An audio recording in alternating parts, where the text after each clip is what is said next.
Paman, paman,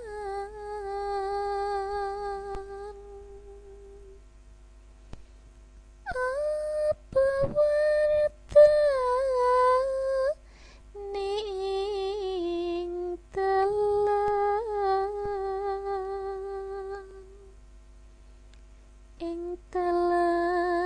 akeh wong mati.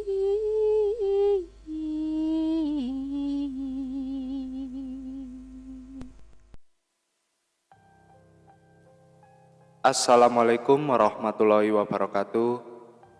Selamat malam buat teman-teman pendengar cerita horor di Demit 341 FM. Cerita kali ini datang dari salah satu teman kita, teman subscriber juga, yang berasal dari Sukabumi, Jawa Barat. Namanya Mas Rizky.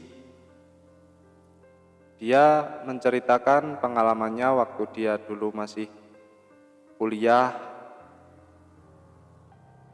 pada tahun-tahun sekitar 2004-2005. Jadi cerita ini sudah lama sekali, dan cerita ini di-share oleh Mas Rizky sekitar 5 hari yang lalu. Assalamualaikum warahmatullahi wabarakatuh. Aku Rizky, mahasiswa angkatan 2005, salah satu kampus di Jatinangor, Jawa Barat. Yang akan aku ceritakan kali ini adalah peristiwa yang aku alami sendiri pada tahun 2006. Seperti mahasiswa yang berasal dari luar daerah, di mana letak kampus berada, aku yang berasal dari Sukabumi harus ngekos juga. Tempat kosku gak terlalu jauh dari kampus, masih bisa dijangkau dengan jalan kaki untuk pulang pergi kuliah. Dan sama juga dengan sebagian besar anak kos lainnya, aku mengandalkan transportasi umum kalau harus ke tujuan agak jauh, salah satunya angkot. Ngomong-ngomong soal angkot, boleh dibilang aku sangat jarang menggunakannya karena tempat kos berada di tengah-tengah. Jadi, kalau mau kemana-mana masih bisa dijangkau dengan jalan kaki. 15 tahun yang lalu, Jatinangor masih terbilang sepi, belum seramai sekarang. Angkot masih belum banyak jumlahnya. Angkot juga masih sedikit penumpangnya. Jarang sekali aku melihat angkot yang penuh penumpang. Kenapa aku sampai memperhatikan penumpang angkot waktu itu? Ada alasannya. Jadi gini, pada semester awal aku kuliah sempat beredar cerita seram mengenai angkot. Ya, namanya cerita seram pasti akan cepat menyebar di kalangan mahasiswa dan masyarakat sekitar. Waktu itu beredar cerita yang katanya di sekitar Jatinangor ada angkot setan. Angkot setan? Iya, angkot setan. Cerita yang berawal dari katanya ada mahasiswa yang ditemukan pingsan di pinggir jalan pada malam hari. Usut punya usut, sebelum pingsan dia naik angkot dari arah Cileunyi mau menuju Jatinangor. Ternyata angkot yang dia tumpangi berisi hantu atau setan atau jurik atau apalah sebutannya. Lalu mahasiswa ini ketakutan setengah mati sampai akhirnya jatuh pingsan. Aku sih percaya gak percaya dengan cerita itu karena hanya katanya, tapi tetap seru aja kalau ada teman yang menceritakan lagi. Hitung-hitung buat hiburan. Tapi sikap skeptisku itu berkesudahan ketika akhirnya aku mengalami sendiri kejadian seram di dalam angkot. Kejadian yang masih aku ingat detail sampai hari ini, angkot setan di Jatinangor. Waktu itu awal tahun 2006, aku pulang mudik ke Sukabumi karena memang ada libur panjang. Cukup lama aku di rumah sebelum akhirnya harus kembali lagi ke kampus Jatinangor.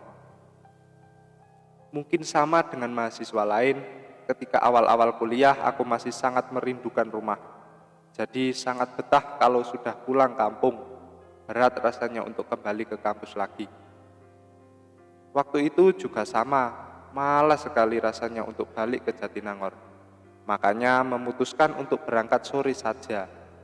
Gak apalah kalau harus sampai tengah malam. Tapi ya walaupun begitu aku tetap harus berangkat, harus kuliah. Aku ingat sekali, kalau hari Jumat aku ada jadwal kuliah awal, makanya memutuskan untuk berangkat dari Sukabumi hari Kamis sore. Singkatnya jam 3 sore aku sudah ada di terminal. Biasanya aku naik bis jurusan Sumedang, tapi entah kenapa hari itu aku sama sekali nggak melihat penampakannya. Nggak ada bis ke Sumedang sampai menjelang jam 5. Aku masih belum juga melihat bis yang aku tunggu-tunggu itu. Daripada sampainya tengah malam, naik bis Garut aja. Begitu pikirku dalam hati. Ya sudah, karena sudah jam 5 lewat, akhirnya aku naik bis arah ke Garut. Nantinya aku akan turun di ujung tol Cileunyi, dari situ akan naik ojek ke tempat kos. Atau kalau masih ada, aku akan naik angkot. Begitulah rencanaku semula. Kamis itu cuaca Sukabumi gerimis seharian, mendung sudah pasti jadi kepastian. Aku pikir hanya di Sukabumi saja yang seperti itu, tapi ternyata enggak. Sepanjang jalan hujan tak berkesudahan, dengan intensitas ringan sedang. Bis Garut yang aku tumpangi ini enggak terlalu penuh, mungkin karena saat itu bukan akhir pekan. Perjalanan akan memakan waktu 4-5 jam. Perkiraanku paling lambat 11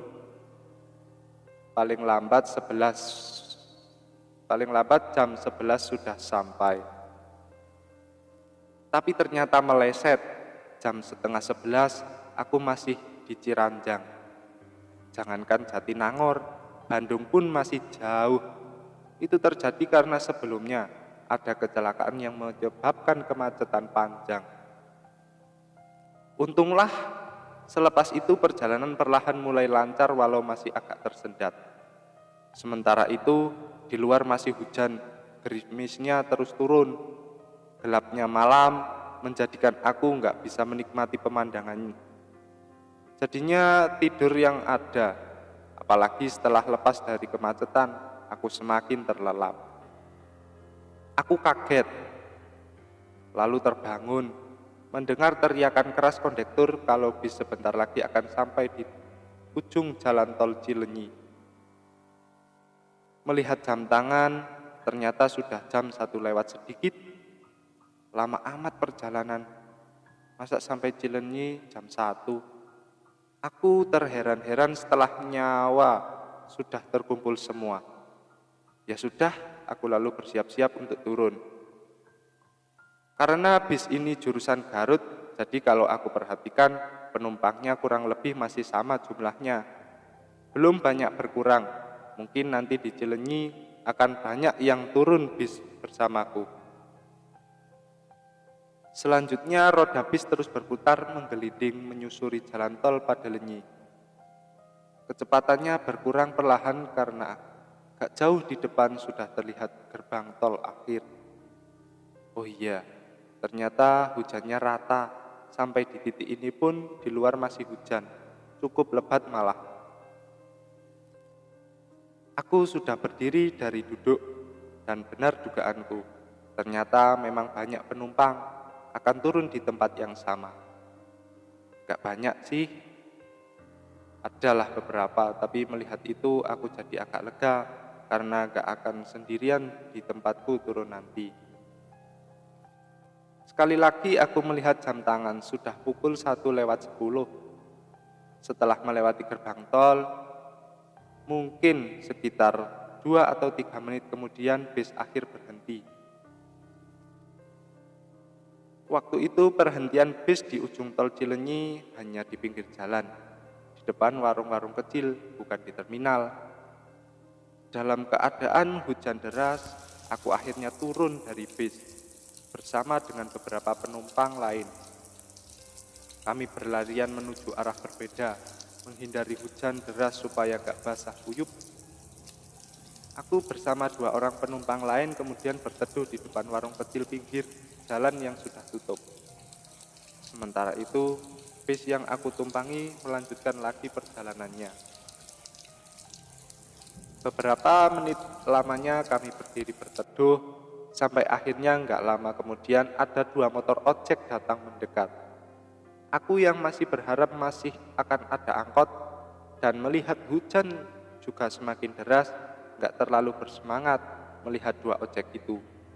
Lalu membiarkan 2 orang yang bersamaku untuk pergi naik 2 ojek, meninggalkan aku sendirian di sini. Ya, aku akhirnya sendirian karena memilih tetap berdiri berteduh di depan warung gelap dengan masih berharap ada angkot yang akan lewat. Saat itu mungkin karena hujan deras dan sudah lewat tengah malam, suasananya sangat sepi. Kendaraan yang lewat melintas hanya sesekali. Begitu terus selama beberapa menit ke depan. Lalu entah hanya perasaan saja atau gimana, tapi aku merasa kalau tiba-tiba suasana semakin sepi dan hening. Mengesampingkan suara hujan, sama sekali nggak ada pergerakan atau suara lainnya. Berdiri di bawah atap warung, bukannya aku jadi kering, tanpa terkena air hujan, tapi tubuh tetap basah terkena cipratannya.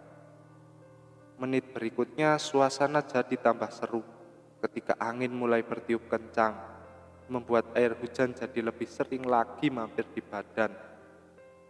Aku jadi menyesal. Kenapa tadi nggak naik ojek saja, malah memilih terus tabah menunggu angkot, yang harusnya aku sadar kalau saat itu hampir mustahil akan ada angkot yang lewat. Entah apa yang ada di pikiranku saat itu, detik berganti detik, menit berganti menit, aku belum juga melihat ada kendaraan lewat, sepi dan kosong. Tapi ketika mulai meratapi nasib, akhirnya aku melihat di kejauhan ada kendaraan yang muncul mendekat. Kilatan cahaya lampu yang gak terlalu terang, seperti berjuang mati-matian menembus gelap dan derasnya air hujan. Aku yakin itu lampu mobil kecil kalau melihat dari bentuknya. Terus aku perhatikan, lampu mobil berjalan ke arahku, mendekat dan semakin mendekat. Hujan deras membuat aku belum juga melihat sang empunya lampu dengan jelas. Semoga ini angkot. Begitu harapku dalam hati. Ternyata benar, itu angkot. Ketika sudah tinggal beberapa meter jarak kami, aku sudah bisa memastikannya. Lalu angkot ini berhenti persis di hadapanku. Kampus Unpad, Pak, tanyaku kepada supirnya. Pak supir mengangguk. Lalu aku masuk ke dalam angkot, walaupun kursi depan kosong, tapi aku memilih untuk duduk di belakang. Entah apa alasan waktu itu. Setelah sudah di dalam, aku akhirnya tahu kalau angkot ini dalam keadaan kosong. Penumpangnya hanya aku seorang. Karena itulah aku memilih untuk duduk di dekat pintu. Gak apalah terkena air hujan. Toh sudah nyaris basah kuyup sejak dari warung tadi. Sepertinya Pak supir gak berniat untuk menunggu penumpang lain. Setelah aku naik, dia lalu menjalankan mobilnya walau perlahan. Dalam derasnya hujan, kami menembus malam, menyusuri jalan yang masih saja sepi, sama sekali gak ada kendaraan. Mungkin karena sudah malam dan hujan, deras pula. Begitu pikirku dalam hati ketika melihat itu semua. melihat kalau sama sekali nggak ada kendaraan lain di jalan raya kecuali angkot yang sedang aku tumpangi ini. Aneh sih, tapi ya sudahlah. Ada satu keanehan lagi. Aku merasa kalau angkot berjalan sangat-sangat pelan. Tapi itu terjadi mungkin karena angkot dalam keadaan kosong. Jadi, Pak supir berjalan pelan supaya dapat penumpang nanti di depan. Mungkin begitulah. Sementara di luar, hujan masih turun dengan derasnya. Aku terus saja melihat ke depan memperhatikan jalan. Di kejauhan, aku sudah melihat ada lampu lalu lintas lampu merah atau stopan kalau kata orang Bandung. Kalau sudah sampai di lampu merah, ini kami akan berbelok ke kanan, menuju kampus dan tempat kosku berada. Intinya sudah sangat dekat dengan tempat kosku berada. Tapi sekitar 200 meter sebelum lampu merah, angkot tiba-tiba berhenti, seperti sedang akan menaikkan penumpang. Nah, ketika angkot berhenti, ini akan menggeser sedikit posisi duduk untuk memberikan jalan kepada penumpang yang akan naik. Tapi ternyata gak ada orang, gak ada penumpang yang masuk. Gak ada yang naik, Pak. Gak ada orang. Begitulah aku bilang ke Pak supir. Setelah celingak-celinguk memperhatikan sekitar, lalu Pak supir menjawab pendek, "Ayak." Begitu katanya sambil terus melihat ke depan, gak menoleh ke arahku sedikit pun. Ah, mana penumpangnya sih?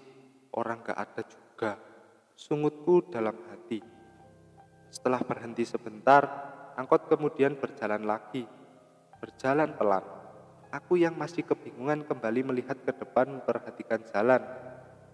Tapi angkot belum juga sampai lampu merah, lagi-lagi angkot berhenti. Sama seperti sebelumnya, angkot seperti sedang mau menaikkan penumpang. Padahal gak ada orang sama sekali. Sepi. Sekali lagi aku bilang ke Pak supir, "Gak ada orang, Pak. Kosong." Pak supir sambil terus menatap ke depan lagi-lagi menjawab, "Ayak," yang artinya ada. Aku semakin bingung, mana penumpangnya sih? Sama, lalu angkot kembali berjalan. Bedanya, kali ini jalannya lebih cepat, gak pelan seperti sebelumnya. Karena angkot sudah berjalan cukup cepat, aku yang tadinya duduk sangat dekat dengan pintu dan menghadap ke depan, jadi bergeser sedikit ke dalam, membuat aku jadi menghadap ke samping bukan ke depan lagi. Paham ya? Nah, ketika menghadap ke samping, inilah aku akhirnya melihat sesuatu yang membuatku ngeh, yang mungkin jadi jawaban kenapa angkot ini tadi berhenti 2 kali secara misterius. Aku kaget tak terkira, merinding sejadi-jadinya. Karena ternyata sudah ada 2 penumpang di dalam. Mereka duduk di belakang, berhadapan. Keduanya laki-laki.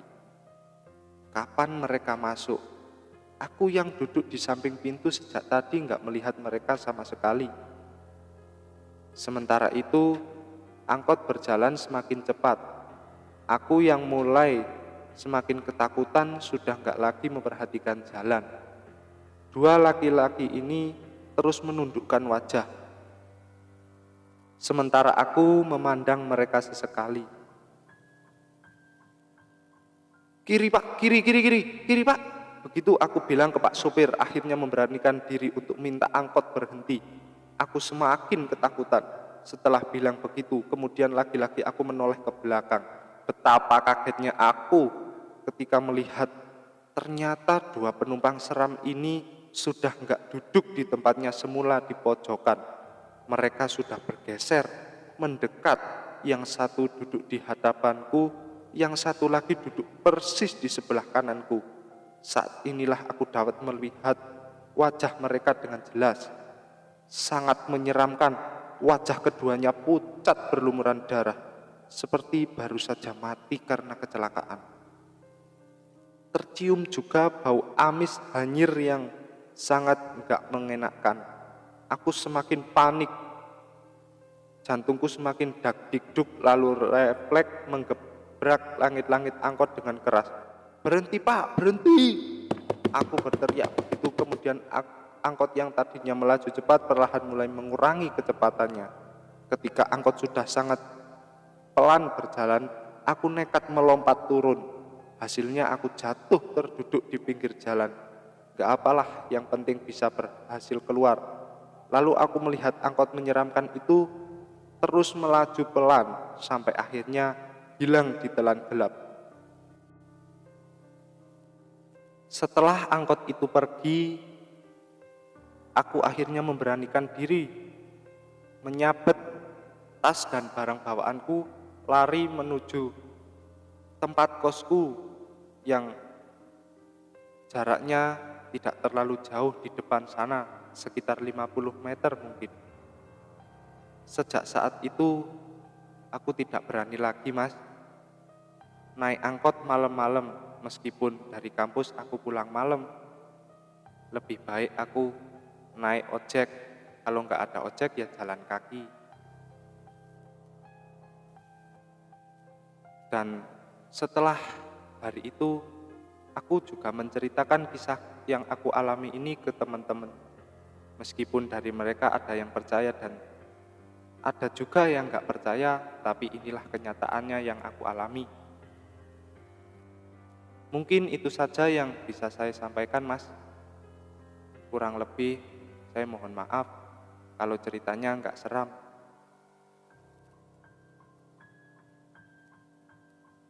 Oke, itu tadi cerita dari salah satu kawan kita, Mas Rizky, yang ada di Sukabumi. Jadi kurang lebih ceritanya itu seperti itu. Dia menaiki atau menumpang ke angkot setan yang ada di daerah Jatinangor waktu itu. Nggak tahu kalau sekarang angkot itu masih ada atau enggak, tapi ya itu cerita zaman lama lah, karena sudah sekitar 2006. Jadi kurang lebih ceritanya seperti itu. Terima kasih sudah mau menemani Aryo Larasputra, Mas Rizky, dan teman-teman yang lain pendengar.